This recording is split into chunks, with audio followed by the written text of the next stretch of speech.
అమ్మా భవానీ లోకాల నేలే ఓంకార రూపమమ్మా, తల్లి నీ మహిమల్ని చూపవమ్మా.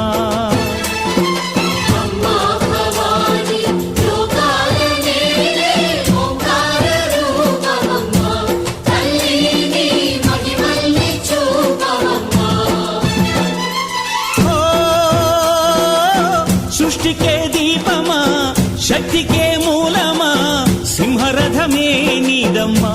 అమ్మ దుర్గమ్మ భక్తులను దీవించుమా.